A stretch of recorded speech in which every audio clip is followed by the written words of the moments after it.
ఇంకా ఉన్నత పదవులకి పోవాలని మీ తరఫున నా తరఫున వారికి అభిలాషిస్తూ ఆకాంక్షిస్తూ షబీర్ అలీ గారు ప్రభుత్వ సలహాదారులు, పార్లమెంట్ సభ్యులు షట్కర్ గారు, ఏఐసిసి కార్యదర్శి సంపత్ కుమార్ గారు ఈ కార్యక్రమాన్ని తన నియోజకవర్గంలో ఏర్పాటు చేసి అన్ని ఏర్పాటు చూసిన మిత్రులు భూపతి రెడ్డి గారు, శాసనసభ్యులు లక్ష్మీకాంతరావు గారు, మాజీ శాసనసభ్యులు ఆకు లలిత గారు, ఈరవర్తి అనిల్ గారు, బాలకొండ ఇన్ఛార్జ్,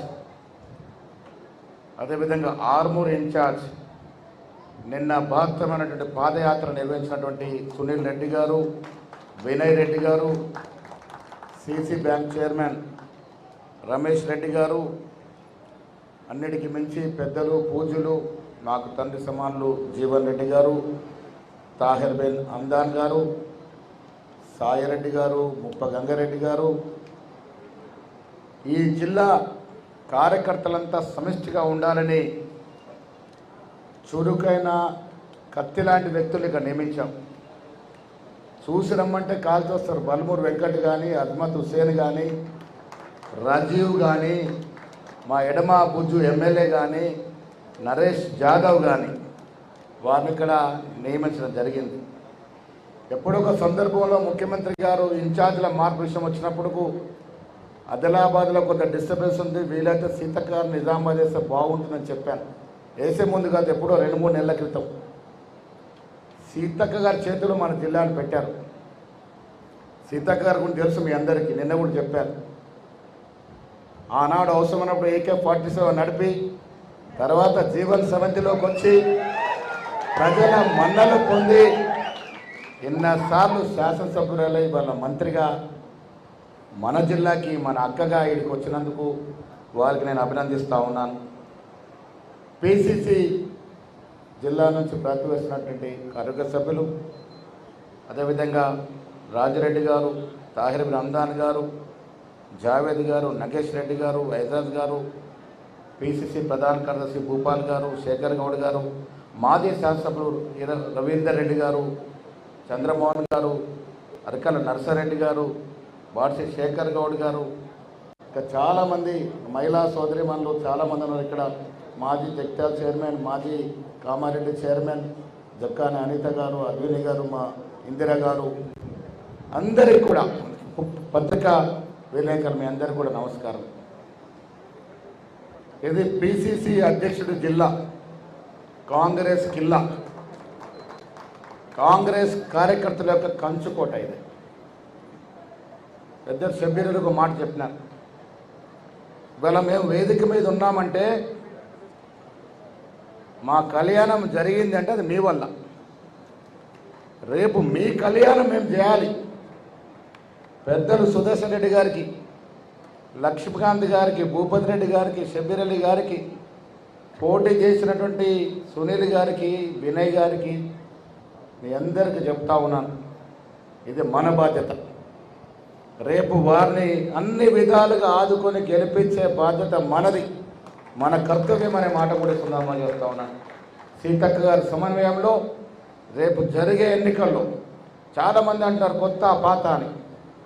పాత వారికి ఉండే ప్రమేయము ప్రాముఖ్యత తప్పక ఉంటుంది. మేము కాన్ఫరెన్స్కి 2 డైరెక్టర్లు పోస్ట్ తీసుకుంటే ప్రతి చోట కూడా జల్లెడ బట్టి పాత వాళ్ళని ఎంపిక చేసాం. కొన్ని చోట్ల కొత్త వాళ్ళు వస్తే మళ్ళీ తీసి మళ్ళీ పాత వాళ్ళని ఎంపిక చేసాం. ఒక్క 10 నియోజకవర్గాలు మీద వారితో వచ్చిన వారికి ఒకటి, పాత వారికి ఒకటి చొప్పున ఇచ్చాం. పాత కొత్త కలయిక ఉండాలి. PCC కార్మికుల్లో కూడా కేవలం 15% కొత్త వారికి ఇచ్చాం. ఎవరా కొత్తవారు? మన పార్టీ నుండి బయటికి వెళ్ళి మళ్ళీ వచ్చిన వారు. కానీ 85% PCCలో మీనాక్షి నటరాజన్ గారు, నేను 85% ఇచ్చినాం. పాత వారికి ప్రాముఖ్యత తప్పకుండా ఉంటుంది, కొత్త వారికి అవకాశాలు కూడా ఉంటాయి. ఇది కాంగ్రెస్ పార్టీ యొక్క సంస్కృతి. మిత్రులారా, జనహిత యాత్ర ఎందుకు చేపట్టాల్సి వచ్చింది? కొన్ని పత్రికలు ఇష్టం వచ్చినట్టుగా రాస్తూ ఉన్నాయి. ముఖ్యమంత్రి గారట పాదయాత్ర అడ్డుకోమన్నారట, చాలా ప్రయత్నం చేశారట, ఆయన కూడా మేము చేస్తూ ఉన్నమాట. అసలు ఏం జర్నలిజం ఇది మిత్రులారా, తప్పు అనుకోవద్దు. జర్నలిస్ట్ నాకు అపారమైన గౌరవం. వాస్తవాలు రాయాలి. కొన్ని పేపర్లు ఇంత దిగజారి రాయడం ఏంటి? అసలు దీని పూర్వోత్తరాలు తెలవాలి, మనకి కార్యకర్త తెలవాలి. మేము 42% రిజర్వేషన్స్ ప్రజెంట్ చేయడానికి రాహుల్ గాంధీ ఖర్గే గారికి పోయాం. ప్రజెంటేషన్ అయిపోయింది. ఖర్గే గారు సౌత్ ఇండియా బ్రేక్ఫాస్ట్ అని కొంచెం సాగర్ రత్న నుంచి బ్రేక్ఫాస్ట్ తెప్పించినారు. తినే సమయంలో ఓ జై బాబు జై భీమ్ కార్యక్రమం बहुत अच्छा चल रहा ना, अरे गौड़ा जी वो पदयात्रा क्यों नहीं करते అన్నాడు. అనగానే ముఖ్యమంత్రి ఉండి ఇదివరకే మేము డిస్కస్ చేసుకున్నాము, నేను ముఖ్యమంత్రిగా పోలేని పీసీ అధ్యక్షుడు మొదట్లో బస్సు యాత్ర అనుకున్నాడు, తర్వాత అది మీనాక్షి గారితో మాట్లాడి పాదయాత్ర అనుకుంటా ఉన్నాము, వీళ్ళు గోయడ్ అని చెప్పాడు. ఎవరు చెప్పేది? ముఖ్యమంత్రి గారు బట్టి గారి సమక్షంలో చెప్పాడు. ఖర్గేజీ అన్న మాటలకి వీళ్ళు గోయడ్ అని చెప్పావు. तो राहुल गांधी అన్నాడు, ఎస్ ये तो बेहतरीन तरीका है, आप और मीनाक्षी पदयात्रा करिए और रेवंत जी उनके पूरे मदद करिए అన్నాడు. ఇప్పుడు ఈ పోలీసు యంత్రాంగము, ఈ సహకారము ఇవన్నీ ముఖ్యమంత్రికి అనుకోకుండా అవుతాయా? పిచ్చివాళ్ళు తెలియక పాదయాత్ర అడ్డుకోమన్నాడని ఆగలేదని ఏమి రాతలు రాస్తున్నారా మీరు? కార్యకర్తలు మీకు చెప్తా ఉన్నా, మీ ద్వారా ప్రజలు, తెలంగాణ ప్రజలు తెలవాలి. కాంగ్రెస్ పార్టీ కుటుంబం, రేవంత్ రెడ్డి గారు వయసులో చిన్నవాడైన అన్నదమ్ములం, విడదరని బంధం మాది. క్యాబినెట్ మంత్రులు, ముఖ్యమంత్రి, మేము కలిసి కట్టుగానే ఉంటాం. కారణం కాంగ్రెస్ పార్టీకి అధికారం ఎందుకు ఇచ్చారు ప్రజలు? మీరు కలిసి ఉండండి, మాకు ఫలాలు ఇవ్వండి అని. కార్యకర్తల యొక్క నమ్మకాన్ని వమ్ము చేయం. ఈ కుటుంబం కలిసే ఉంటుంది. ఏదైనా తగాదాలు వస్తే మేము బాగుపడతామని ఎవరైనా ఆశపడితే నక్కల్లాగా చూస్తే మీకు నిరాశ తప్ప ఇంకేం ఉండదనే మాట కూడా చెప్తా ఉన్నాను. ముఖ్యమంత్రి గారు, బట్టి గారు, మేము సీనియర్ నాయకులు అందరం అనునిత్యం సమాలోచనలు చేసుకొని ఈ రాష్ట్రానికి ఇవ్వాల్సిన ఫలాలు ఏ విధంగా ఇవ్వాలి, ఇవాళ ఏ పరిస్థితి, ఆర్థిక పరిస్థితి. కేసీఆర్ గారు ముఖ్యమంత్రిగా 10 ఏళ్ళు ఈ రాష్ట్రాన్ని అధోగతి చేసి 8 లక్షల అప్పులో పెట్టి ఫలాయనం చిత్తగిల ఫామ్ హౌస్లో పడుకున్నాడు. ఆ భారం రేవంత్ రెడ్డి గారి క్యాబినెట్ మోస్తా ఉంది. అలా ఇచ్చిన వాగ్దానాలు పెద్దది. ఆనాడు ప్రజల సంక్షేమం కోసం వాగ్దానాలు ఇచ్చాం. కష్టమైన నష్టమైన ఒకటొక్కటిగా తీస్తూ వస్తూ ఉన్నాం. వెనక్కి తగ్గట్లే. కేసీఆర్ లాగా వాడుకొని ఖర్చు వస్తే వదిలేసే రకంగా మనం చేయట్లే.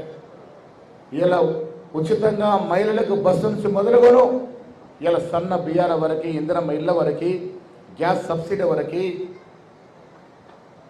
రేషన్ కార్డుల వరకు, 2 లక్షల రుణమాఫీ, బంధు, ఇవన్నీ కూడా ఏడికలు ఇస్తూ ఉన్నాం. మనము ఏ రకంగా ఇస్తూ ఉన్నాము, ఇవన్నీ కూడా ఆలోచన చేయాల్సిన అవసరం ఉన్నది. మిత్రులారా, కార్యకర్తల సమావేశం ఎందుకు పెట్టాము? ఈ సమావేశం మీనాక్షి గారు చక్కగా చెప్పినారు పాదయాత్రలు ఎందుకు అనేది. పాదయాత్రకి కాంగ్రెస్ పార్టీకి ఎనదీయని బంధం. ఈ దేశ చరిత్రని మార్చిన ఈ పాదయాత్రలు. ఆనాడు గాంధీ మహాత్మ మొదలుని మొన్న భారత్ జోడో, రాహుల్ గాంధీ యాత్ర వరకు ఎన్నో చరిత్రాత్మకమైనటువంటి పాదయాత్రలు జరిగాయి. ఎన్నికల ముందు రేవంత్ రెడ్డి, బట్టి గారి పాదయాత్రకు అపూర్వ స్పందన వచ్చింది.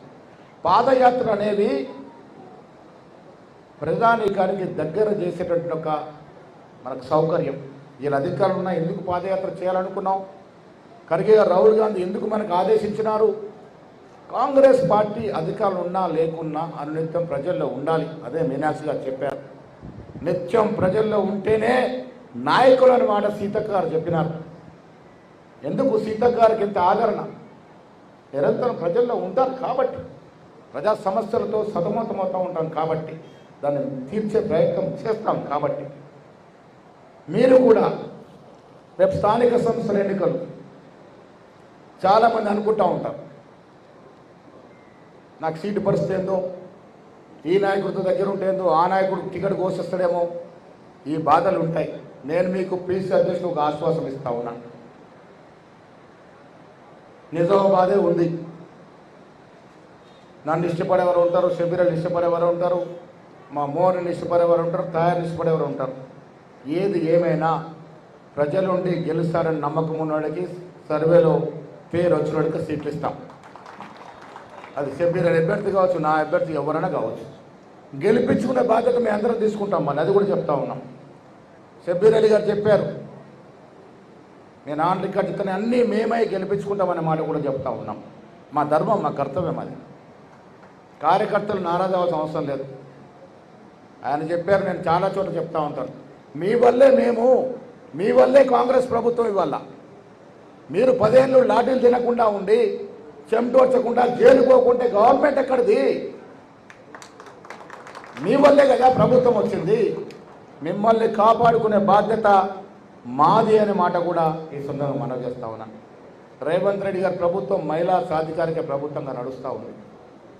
గ్యాస్ వాళ్ళకే, కరెంటు వాళ్ళకే, ఉచితంగా 200 యూనిట్లు, సన్న వాళ్ళకే, మహిళా గ్రూప్లో చనిపోతే 10 లక్షల ఇన్సూరెన్స్ వస్తుంది. దాదాపు ఇందాక సాయిరెడ్డి గారు చెప్తారు, 1,70,00,000 ఈ నిజామాబాద్లో ఇచ్చామనే మాట గతంలో ఎప్పుడైనా ఈ రకంగా వచ్చిందా? డబుల్ బెడ్రూమ్ 10 ఏళ్ళు ఊరడించాడు కదా, ఒక్క డబుల్ బెడ్రూమ్ వచ్చిందా భూపతి రెడ్డి గారు మన రూరల్ నియోజకవర్గంలో? ఇవాళ ఇందిరమ్మ పేట భూమి పూజ చేసుకుంటా ఉంటే ఆ మహిళల్లో చూస్తున్న ఆనందం ఇది. రాహుల్ గాంధీ, ఖార్గే, రేవంత్ రెడ్డి, మీనాక్షి రెడ్డి మార్పు ప్రభుత్వం ఇది. ప్రజలకు ఇచ్చిన మాట నిలబెట్టుకునే ప్రయత్నము చేస్తూ ఉన్నాం. జిల్లా విషయానికి వచ్చినప్పుడు సుదర్శన్ రెడ్డి గారు చెప్పారు, ఇంజనీరింగ్ కళాశాల అందరం అడిగాం. అధికార యంత్రాంగం ఎంత ఉదాసీనంగా ఉంది అంటే, ఒక 12 రోజుల క్రితం నాకు ఎవరు ఫోన్ చేశారు, ఐరెస్పాన్స్ సార్ మన కాలేజీ లేదు, అసలు ప్రాసెస్ కాలేదని. నేను గాంధీ భవన్ నుంచి నేరుగా ముఖ్యమంత్రికి వెళ్ళి, ఏ ముఖ్యమంత్రి గారు, నేను అడిగాను, మా శాసనసభ్యులకు మీరు మాట ఇచ్చారు, మా కాలేజ్ ఊసే లేదు అంటే అధికారుల తీరు చెప్తా ఉన్నాను. ఆనాడు ఆయన ప్రిన్సిపల్ గారికి ఇమ్మీడియట్గా ఫోన్ చేసి ఆఫీస్ పిలుచుకొని, ఇది పీస్ఫుల్ రెడ్డి గారు సీనియర్ ఎమ్మెల్యేలు అడిగారు, ఏమైంది, ఎందుకు ఇంత ఉదాసీనత, నాకు తక్కువ 24 గంటల లోపల కావాలి అంటే 3 రోజుల లోపల జీవో ఇచ్చినారు. ఇది కాంగ్రెస్ పార్టీ కమిట్మెంట్. అగ్రికల్చర్ కళాశాల కూడా తెస్తా ఉన్నాం. పెద్దలు సుదర్శన్ రెడ్డి గారు కోరుతా ఉన్నాం, ఇందాక హైవే మీద ఉండాలి కాబట్టి తెలంగాణ యూనివర్సిటీలో పెడదామనే మాట రిక్వెస్ట్గా చెప్తా ఉన్నాను. తొందరలోనే అగ్రికల్చర్ కళాశాల తెలంగాణ యూనివర్సిటీలో నెలకొల్పుకుంటామనే మాట కూడా చెప్తా ఉన్నాను. నిజామాబాద్ పాలిటెక్నిక్ పెట్టింది పేరు సీతక్క, రిక్వెస్ట్ చేస్తా ఉన్నాను, అగ్రికల్చర్ పాలిటెక్నిక్ కూడా ఇంకొకటి నిజామాబాద్లో పెట్టండి. పాలిటెక్నిక్ కళాశాల చాలా పెద్ద కళాశాల.